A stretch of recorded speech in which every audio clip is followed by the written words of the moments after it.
Oi, gente, tudo bem com vocês? Eu sou a Carol e bem-vindos ao canal Brilho de Oxum. E no vídeo de hoje a gente vai dar continuidade à nossa leitura do livro Superando a Ansiedade.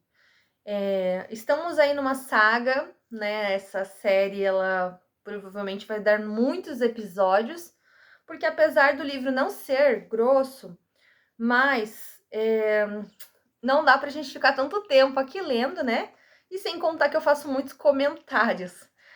Então, me acompanhem lá na playlist que eu criei, chamado Superando a Ansiedade, do livro da Eulália. Esse livro, ele traz uma visão bem interessante sobre o que cria ansiedade, né? E a gente parou no capítulo sobre autoconhecimento. Então assistam os outros episódios para que você possa entender sobre os motivos iniciais de gerar ansiedade, né?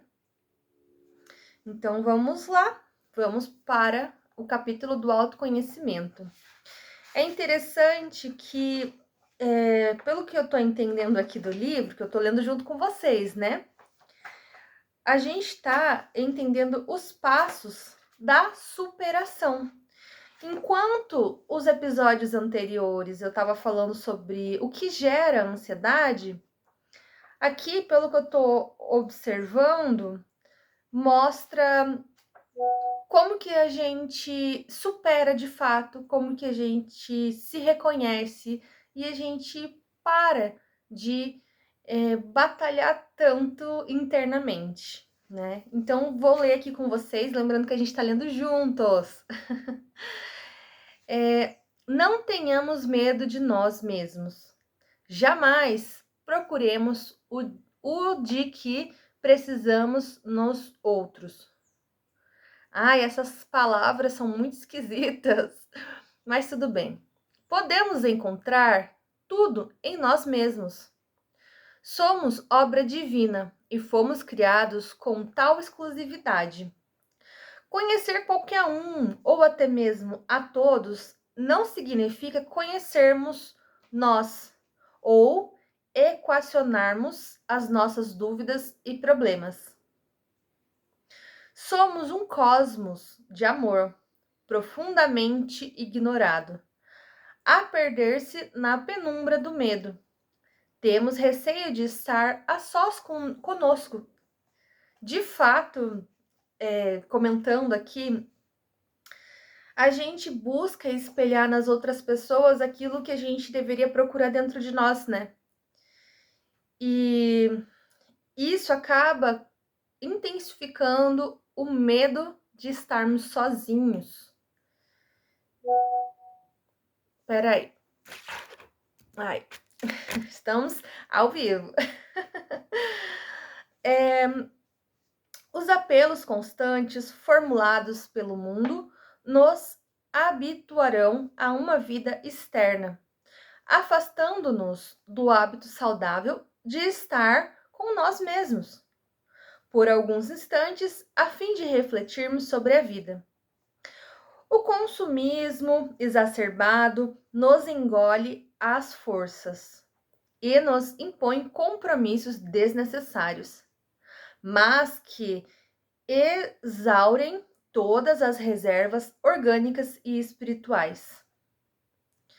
Insensatos, vamos abandonando-nos ao desânimo, ao descontentamento, às fobias inexplicáveis, simplesmente por temermos interiorizar-nos para descobrirmos a espiritualidade que se aproxima. Não, para descobrirmos infinitas possibilidades que dormitam em nosso âmago, fruto de nossas experiências transatas.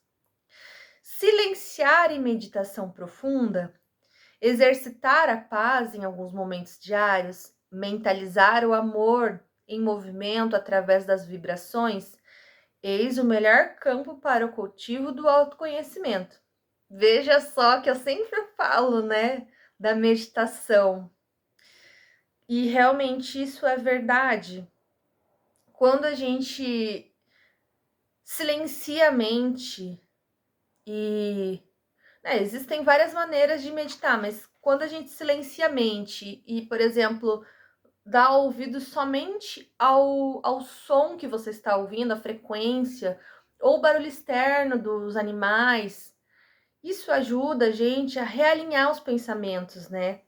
E também ajuda a gente a se encontrar.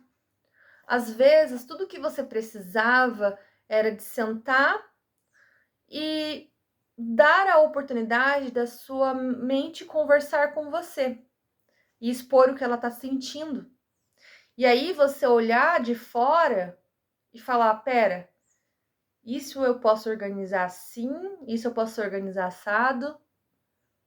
Porque a meditação também é isso, olhar de fora seus próprios sentimentos, né? Continuando. Nesses instantes, angariamos preciosos recursos para abastecer a alma de vigorosas energias que melhor nos estruturam a continuar com serenidade. Serenidade que não seja sinônimo de amolentamento. Por enquanto, ela é força de propulsão, a nos dar condições de vencer as adversidades sem esmorecimento. Serenidade que ele fala é calma, paciência, paz, né? Ele fala assim que às vezes a gente precisa ter um pouco de paciência, de calma, de controle, para que a gente possa nos condicionar à situação e conseguir vencer os nossos obstáculos. Nas assertividades, entre aspas, conhecer-te a ti mesmo, fecha aspas. Realmente, nas maiores dificuldades é que a gente se descobre, né?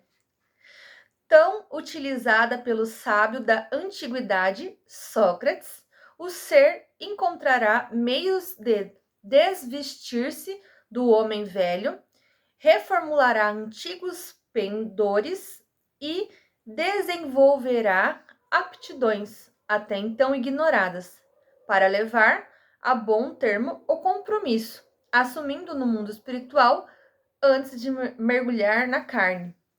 Não percas preciosos tempos analisando o que possuis, porque tua verdadeira e única identidade reside no que és.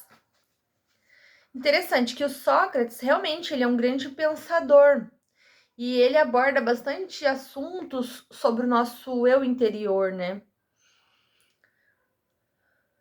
E aqui é engraçado que eu tenho falado muito sobre isso. Parece que esse livro está conversando comigo, porque eu tenho falado muito sobre isso, sobre a gente entender qual é a nossa verdade, quem nós somos. Quando a gente entende quem é a nossa verdade, né? O que é a nossa verdade, quem nós somos, a gente passa a entender no que a gente deve pôr limite, né? Não só em pessoas, mas na vida também. Tem certas coisas que a gente não deve aceitar na nossa vida. E sentimentos é um deles, né? Nem todo sentimento é nosso, apesar da gente estar sentindo. Vamos para o próximo capítulo. Bênçãos ocultas.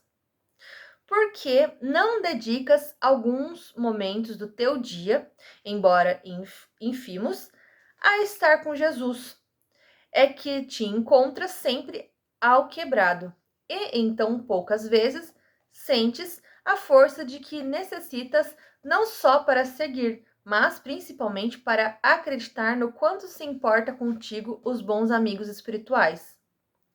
Muitas vezes chegas a te anunciar desditoso porque não tomas conhecimento das bênçãos ocultas com que Deus coroa a tua existência. A começar pelo universo, do próprio corpo. Quantas e quantas vezes doenças que surgiram sorrateiras são abatidas pela agilidade do teu sistema imunológico, ante a intercessão espiritual que potencializa as células responsáveis pela defesa orgânica. Às vezes, vítima de um estase ou de uma distração momentânea, tomas outra rota que não a costumeira. Por quê?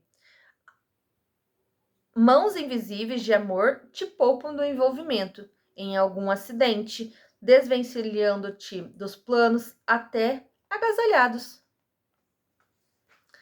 E ao invés de agradecer, na maioria das vezes, ainda te permites envolver pela revolta, afastando-te compulsoriamente do convívio suave e amigo da espiritualidade, que se aproximou de ti no silêncio do anonimato para preservar a tua integridade.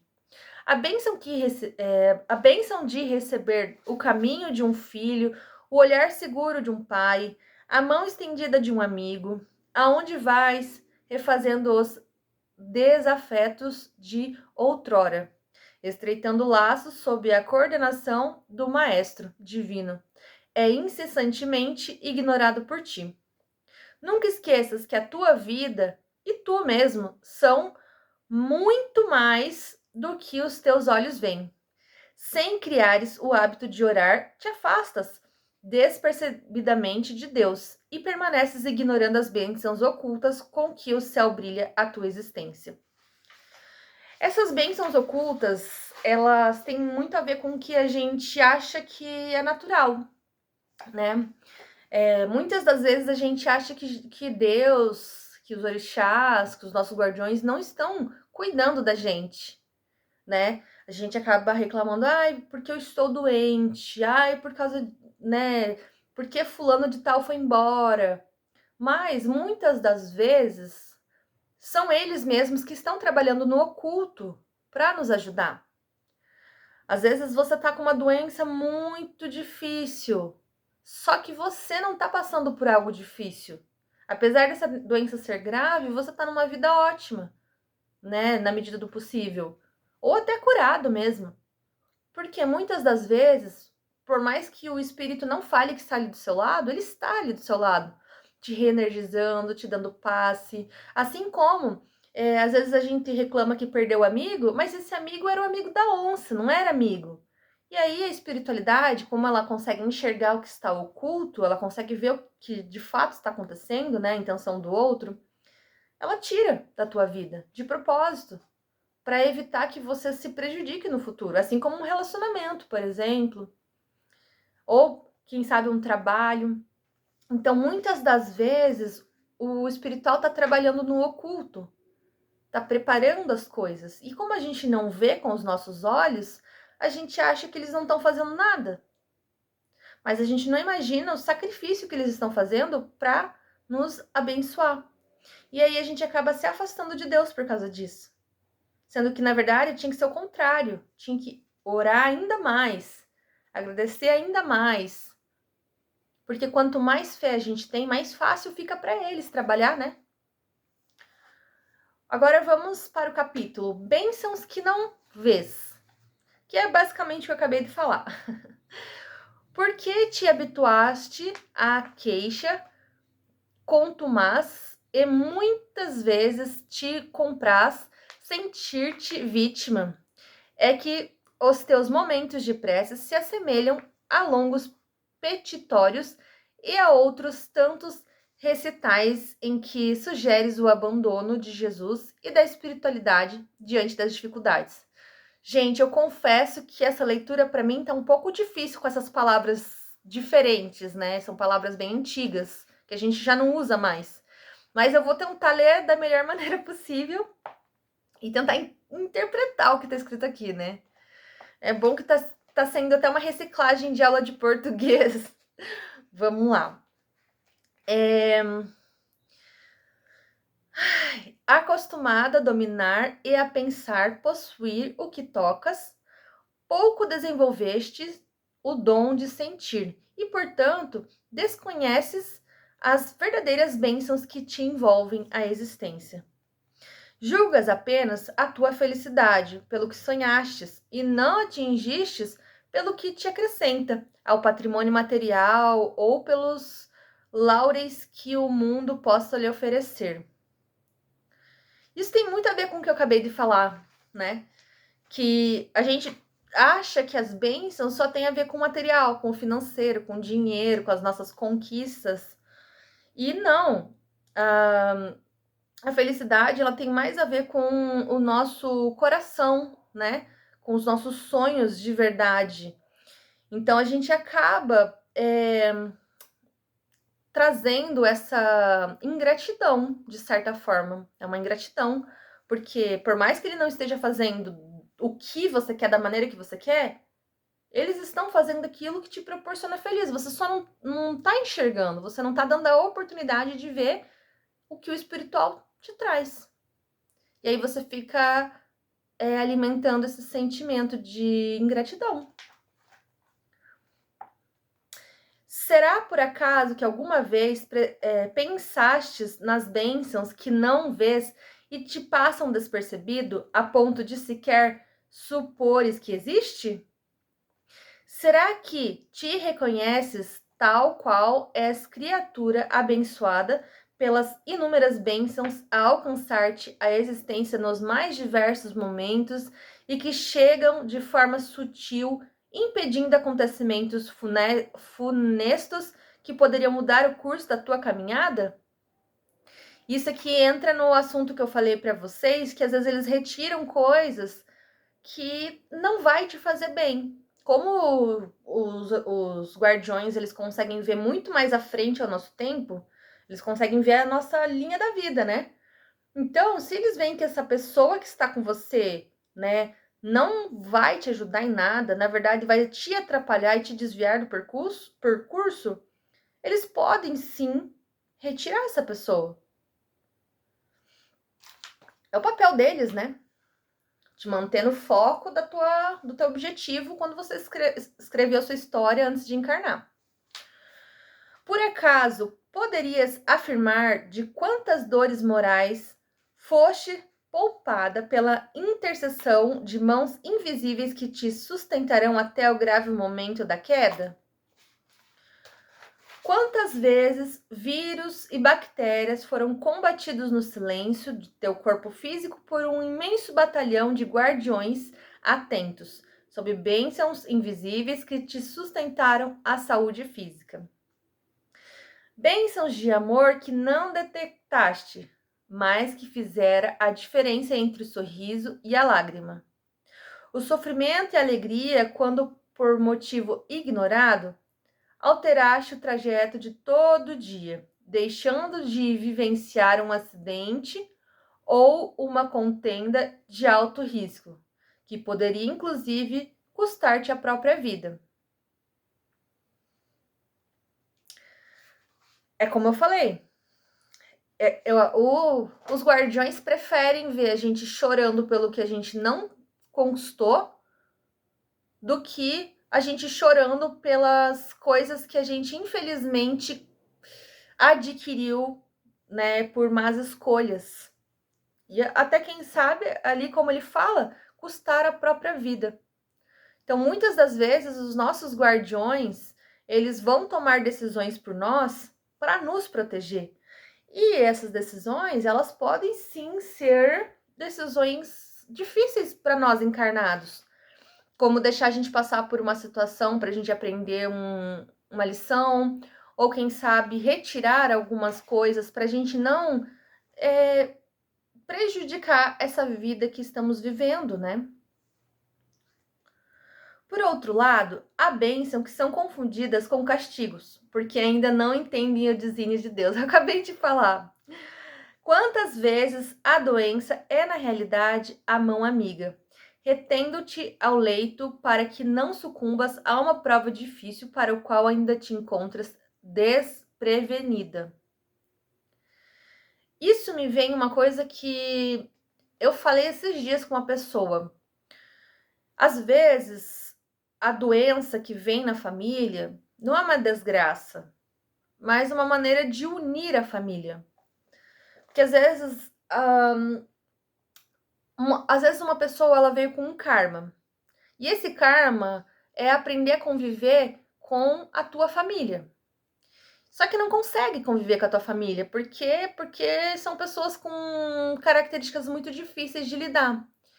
E aí a espiritualidade vai lá e coloca uma doença na vida dessa pessoa para que ela quebre as barreiras dela e, de certa forma, aceite ajuda, ou aprenda a perdoar, ou quem sabe os outros aprendam a respeitar essa pessoa e perdoar essa pessoa. Então, nem toda desgraça de fato é mesmo. Às vezes é uma bênção disfarçada. A gente tem que passar a olhar com um olhar de gratidão. Tá, estou passando por isso.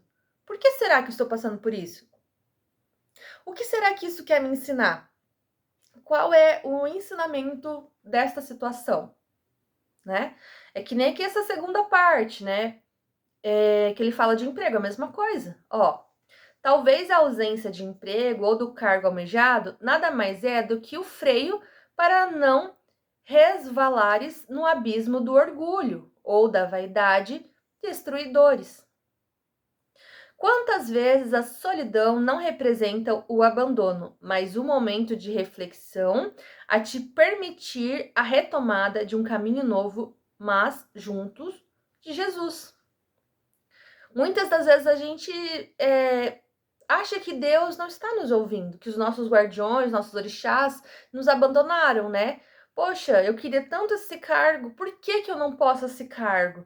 Por que eu tô nessa situação? Mas você tá preparado, sabe? Eu passei por isso há muitos anos atrás, né? Logo no começo da minha carreira, que eu queria muito ser promovida. Quando eu fui promovida, eu não dei conta, porque eu não estava preparada. E não tinha a ver somente com estudo, tinha a ver também com a meu amadurecimento pessoal. Porque vocês sabem, né, que eu tenho dificuldade de comunicação. E era muito pior, por conta dos meus probleminhas aí de autismo. Então, às vezes a espiritualidade, ela não te deixa seguir um determinado caminho para que você não se machuque. Quantas coisas a gente poderia ter evitado se a gente ouvisse a espiritualidade? E também, essa parte aqui da solidão, eu lembro muito sobre a Noite Escura da Alma, que eu passei, inclusive. Eu tenho um vídeo sobre isso, se vocês quiserem assistir. Não é fácil a Noite Escura. A gente, às vezes, se sente abandonado, né? Perdido, sozinho, não tem ninguém para conversar, não tem ninguém para desabafar. E a gente acha que Deus não nos ama, que a gente está abandonado. Não foi meu caso, que eu sempre tive muita fé, né? Depois que eu conheci a Umbanda, a minha fé ficou muito forte. Mas eu já passei por Noite Escura da Alma mais de uma vez. Na primeira vez foi assim, uma solidão muito profunda. E esse é o período em que a gente tem que realmente olhar para dentro. A gente tem que aproveitar esses momentos para fazer autorreflexões. O que será que eu tô acertando? O que será que eu tô errando? Será que eu tô passando por isso porque eu fiz isso, isso e isso? Será que eu devo mudar nisso? E a autorreflexão, ela vem acompanhada, sim, de fé.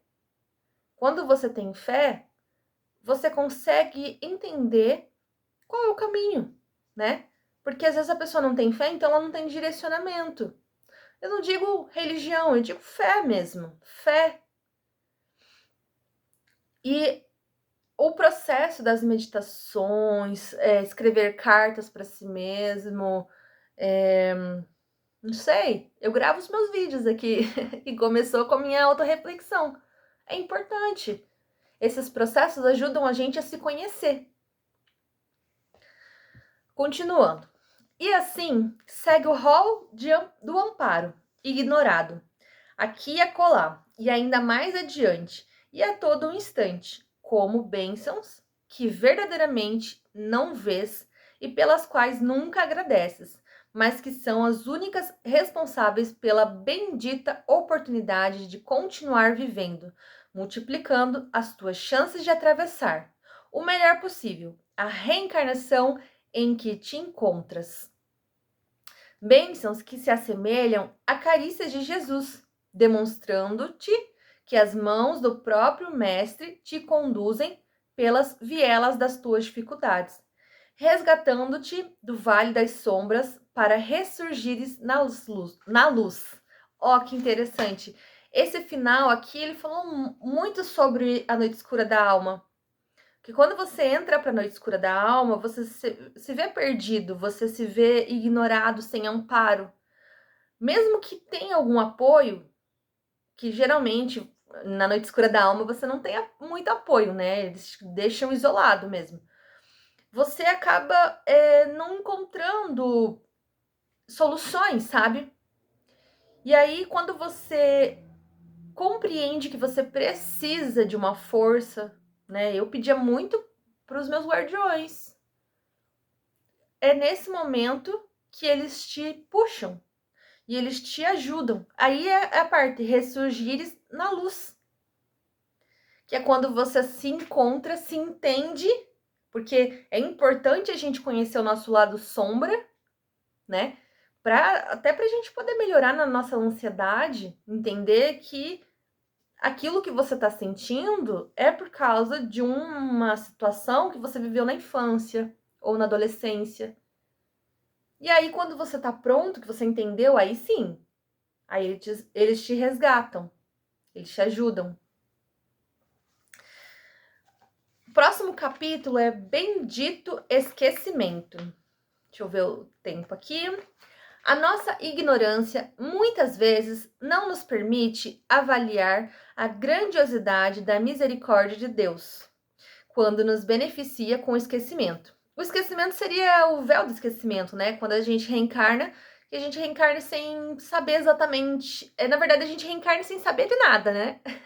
Das vidas passadas ficaram lá no nosso espírito. Só o espírito, nosso eu superior, que sabe, mas a gente encarnado não se recorda. Por sermos ainda muito pequenos e limitados, julgamos que a recordação do que fomos e fizemos seja de primordial importância para a nossa melhoria espiritual. Ledo, engano. Assim pensamos exatamente por crermos estar a felicidade somente no que não possuímos, e que se tivéssemos a oportunidade, mesmo remoto, de vislumbrar uma fagulha do nosso passado, conseguiríamos descobrir o que precisamos fazer para sermos felizes. Não entendemos que talvez tornássemos muito mais difícil a empreitada atual. Descobriríamos que voltaríamos a conviver muitas vezes de forma mais estreita com os nossos desafetos e faríamos naufragar uma nova e primorosa oportunidade. O véu do esquecimento, apesar de muita gente querer tirar ele, né? Eu quis descobrir o meu passado, né? E eu descobri um pouco, mas não o suficiente para eu ficar perdida nessa vida, né? O véu do esquecimento, ele é muito importante para que a gente tenha a oportunidade de experienciar a vida como se fosse a primeira vez. Porque quando a gente vem com lembranças do passado, se a gente tomou atitudes erradas ou alguém tomou atitudes erradas com a gente, fica mais difícil de prosseguir com a nossa vida. Às vezes, o desafio que parecia pequeno se torna gigantesco. Por quê? Porque você já tem um sentimento com a outra pessoa ou com a situação. Então, é muito importante que a gente possa vir sem lembrar, para que a gente não se afogue nessa imensidão. É uma grande oportunidade que a gente recebe. Até porque se fosse para a gente lembrar, a gente não seria apagada a memória, né? Continuando. Quantas vezes numa relação como pais e filhos, apesar de todos os débitos e fracassos que ainda não vencemos, conseguimos superar nesgas de ódio que nos fizeram resvalar no passado e que temos agora a chance de superar através do amor. Não precisamos saber quem fomos ou o que fizemos, e não temos, na maioria das vezes, condições psicológicas para lidar com os distintos personagens que nada mais são do que nós próprios em uma outra etapa. Mas, se olharmos as nossas tendências e as nossas maiores dificuldades, isso tudo são evidências a deletar quem fomos, quem somos e aqui estamos nessa vida. Confiemos e sigamos amando, deixando rastros de luz, diluírem no bendito esquecimento as tenebrosas sombras do nosso passado. Aqui reforça, né, o que eu falei sobre a gente esquecer, né, o que a gente viveu no passado, porque eu estava no grupo de estudos esses dias e uma pessoa comentou o que aconteceu com a alma do Hitler. E aí eu fiquei pensando agora, né? Hitler foi uma pessoa que criou uma situação em que convenceu outras pessoas a perseguir milhares de pessoas inocentes. Ele perseguiu também muita gente, né? Ele foi uma pessoa horrível. Imagina se Hitler reencarna aqui na Terra, tá vivendo uma vida super tranquila, de repente ele descobre quem ele era no passado. Eu tenho certeza que ele não ia aguentar. Porque saber das atrocidades que você fez pode destruir o teu psicológico. É claro que tem muitos espíritos que não estão nem aí, né? Que vêm aqui e querem fazer um monte de maldade. Mas grande parte dos espíritos que fizeram maldade, eles, na maioria das vezes, eles estão com o propósito de melhorar. Porque já sofreram muito. Tem espírito que está no umbral há milhões de anos, dependendo do tipo de coisa que fez. Então, os espíritos que têm a oportunidade do resgate, né, de vir aqui tentar mais uma vez, eles precisam desse esquecimento para que eles não entrem em frustração, negação. Não é fácil você olhar para trás e saber que você já foi uma pessoa ruim. Ainda mais uma pessoa como ele, né? Vamos lá, acho que dá para ler mais dois capítulos. Carências. Quantas carências povoam de infelicidade o mundo? Há carentes de toda sorte e existência, carências de todos os matrizes. Há os que carecem de alimento e veem seu corpo esfaimado ceder à míngua da morte, sem experimentarem a caridade de uma códia de pão. Há os que carecem de um teto, vivendo ao relento do amor e da solidão que os agasalhem. Há os desnudos que seguem atirados à sarjeta, e dos quais é tirado toda chance de se erguer com dignidade. Há os sedentos de justiça, enfileirados nas múltiplas necessidades, cultivando o ódio e a revolta em seus corações. Esses são alguns dos carentes materiais, para os quais o mundo oferece raras oportunidades. Há também os carentes de paciência, que se julgam tão privilegiados a ponto de não aceitar aguardar a vez na fila, respeitando direitos a necessidades. Engraçado.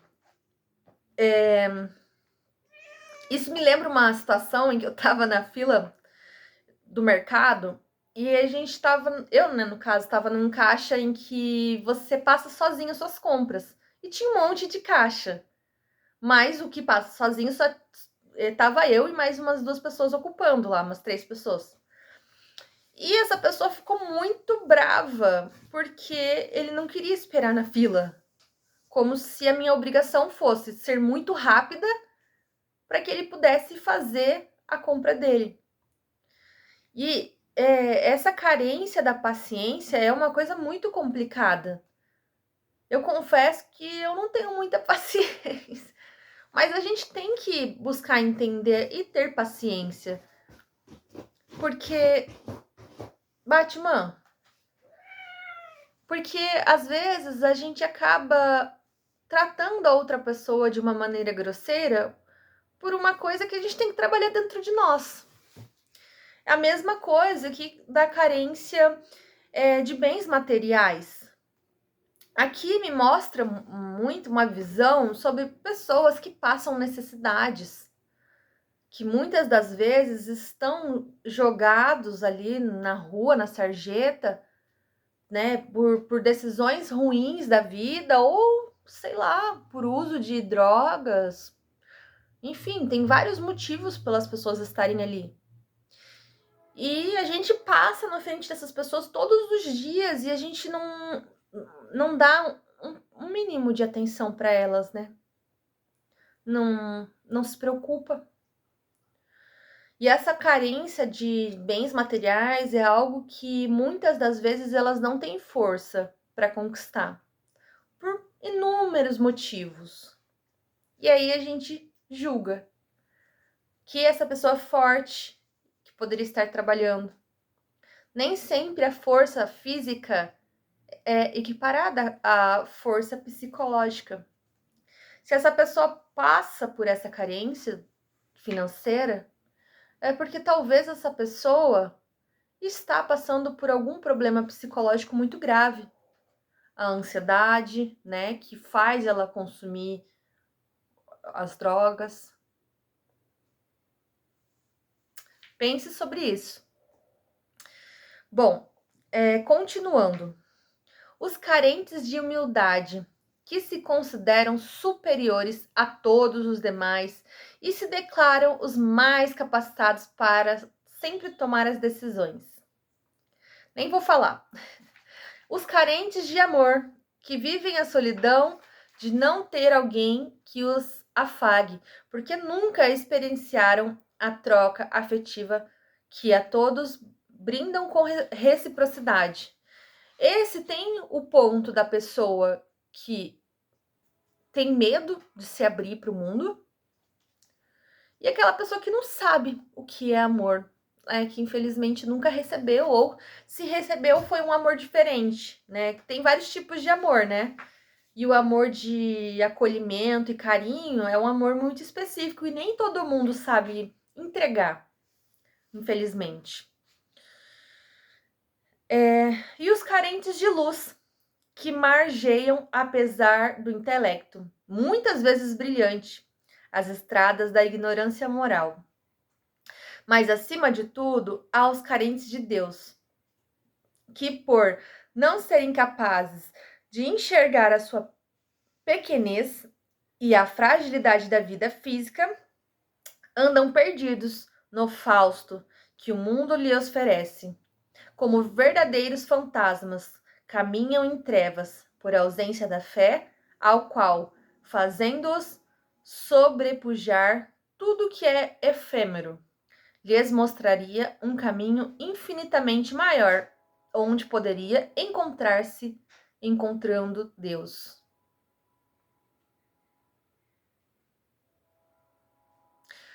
Eu não sei nem o que dizer para vocês, isso me tocou profundamente. Porque realmente, quando a gente tá perdido na fé, a gente acaba espelhando o buraco que tá dentro de nós. Que a fé ela é muito importante para que a gente tenha controle emocional. Algumas pessoas conseguem desenvolver o controle emocional sem a fé? Sim. Mas sempre fica um buraco ali. Sempre. Porque alguma coisa nos falta. O ser humano, ele nasceu para fazer caridade. Nasceu para cultuar alguma fé.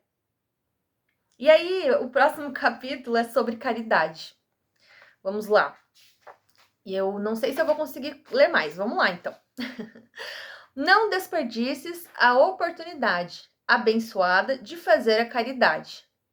Não há dispaz de amor para que não seja transformada num simples ato de benemerência ou numa esmola humilhante. Realmente. Preocupa-te em fazer com que a frente das mãos siga o coração, a envolver o irmão carente no gesto espontâneo do sorriso fraterno e da palavra consoladora, enfeitando a dádiva de servir. Aqui, o que a Eulália quis dizer é que muita gente acaba deixando de fazer a caridade. É importante. Tudo que a gente recebe de bênção, a gente deve compartilhar. Porque quanto mais a gente compartilha nossas bênçãos, mais o universo devolve, sabe? E quando ele fala assim que a caridade, ela não é uma esmola humilhante. Quando você pratica a caridade, você pratica com amor, não como algo assim, ai, que saco. Ai, coitado, não tem nada. Não é assim. A gente tem que fazer as coisas sempre pensando em realmente ajudar, a consolar, a servir. É isso que Jesus ensinou quando ele veio aqui na Terra, né? É isso que os orixás ensinam e os próprios guardiões, quando você senta ali na cadeirinha e conversa com o seu preto velho. A gente tem que fazer as coisas de coração. Senão não é caridade, é só para mostrar para os outros que você está fazendo. Aí não precisa fazer. Lembra-te de que a situação do pedinte por si já é constrangedora, realmente, né? E muito mais do que te pedir, ele precisa do teu respeito e carinho. Apesar de que a gente fala assim, ai, que pessoa mais folgada, né? Às vezes a pessoa se acostumou a viver essa vida porque ela não enxerga mais outra solução. E aí ela, né, se comporta como se fosse natural. Mas lá no íntimo da pessoa não é natural. No íntimo da pessoa dói. Imagina você ter que se submeter a pedir ajuda e ouvir vários nãos e continuar pedindo ajuda. Não é fácil. Não é nada fácil. Poupando da arrogância e não lhe imponhas um abismo entre a tua condição social e a dele. Recorda-te de que a diferença entre tu que dás e ele que pedes está no momento presente. Eu ia até falar sobre isso, porque às vezes a gente se comporta, né, como pessoas arrogantes, e aí Deus dá uma rasteira na gente de uma tal maneira que a gente pode até não ficar lá no beco, né, como um mendigo, mas a gente tem que implorar ajuda até de quem não pode nos ajudar, até de quem não quer nos ajudar. Às vezes a gente tem que implorar ajuda para uma outra pessoa que tem a mesma arrogância que você teve com quem precisava. A vida ela é uma roda. Tudo que a gente faz volta pra gente. Eu falo disso o tempo todo, né? Mas é uma pura verdade. Se hoje és o que dá, não podes afirmar que nunca pedistes, ou se será algum dia o necessitado a rogar comisseração. Se conseguires por um instante apenas transportar-te àquela situação de extrema penúria para avaliar-lhe a miséria condição, verá que são exatamente iguais as almas perante a dor. Se levares Jesus no coração, ao estenderem as mãos deles, fulgurarão luzes como estrelas cintilantes a eternizar esses atos de amor no céu de tua própria alma. Fui ver ali o horário, mas não vai dar pra gente continuar. Mas eu acho que ficou bem claro o que esse livro tá tentando nos explicar, né? Esses capítulos que a gente leu hoje, ele mostra que a ansiedade, ela não é somente de algo que você tá com medo de acontecer ou que você quer que aconteça muito, mas também é através de situações ao qual a gente se coloca, né? pensando aqui sobre a caridade, onde a gente falou, onde eu falei ali que às vezes a gente acaba estando no lugar do outro, né? E de fato, por muitas vezes eu estive em situações financeiras bem difíceis e eu precisei recorrer à ajuda de pessoas que, de certa maneira, não gostavam de dessa situação, que achava que eu teria que ter a responsabilidade de correr atrás daquilo que eu estava precisando. Então, quando a gente se coloca no lugar do outro, né? Em algum momento eu fui julgadora. E aí, quando eu estou sendo julgada, eu me coloco numa situação assim. Se eu estou pedindo, é porque eu não consegui achar outra alternativa. Porque se eu achasse outra alternativa, eu não estaria ali pedindo. Porque a gente, né, a gente tem condição de batalhar e conquistar as nossas coisas desde que a gente esteja bem. Se a pessoa, ela tá lá numa situação e ela não consegue ir batalhar, não é só porque ela não quer. Tem muita gente que realmente não tá afim de fazer, de trabalhar. Mas você já parou para pensar o porquê que ela não tá afim? Será que ela não tem alguma coisa dentro dela, alguma ferida que a faz enxergar que ela não merece ter uma vida independente? Porque tem gente que acha que isso é folga, mas eu sinto que essas pessoas, elas têm o sentimento do não merecimento, do não pertencimento. Porque para alguém que não tem força e nem vontade de correr atrás dos seus sonhos, precisa que outra pessoa ajude, talvez essa pessoa, ela não entendeu o propósito dela. E aí não cabe a gente julgar, cabe a gente aconselhar. Quem sabe ouvir a história da pessoa, entender o que de fato está acontecendo. Então vou deixar isso como reflexão para esse vídeo de hoje, tá? Não esqueçam de comentar aqui se ficou alguma dúvida ou se teve algum capítulo que chamou atenção. Às vezes tem algum capítulo, um capítulo ou algum tema, né, dos capítulos que a gente leu, que possa ter chamado a tua atenção. E aí, comenta aqui embaixo que vai ser muito legal essa conversa. E não se esqueçam que quem chegou até o final do vídeo tem que comentar superando a ansiedade. Por que que tem que comentar superando a ansiedade? Para eu saber que você chegou até o final do vídeo, Não se esqueçam de curtir. Compartilhem com quem tá precisando, né? Às vezes alguém tá precisando fazer uma reforma íntima, ou quem sabe tá passando por uma ansiedade muito forte.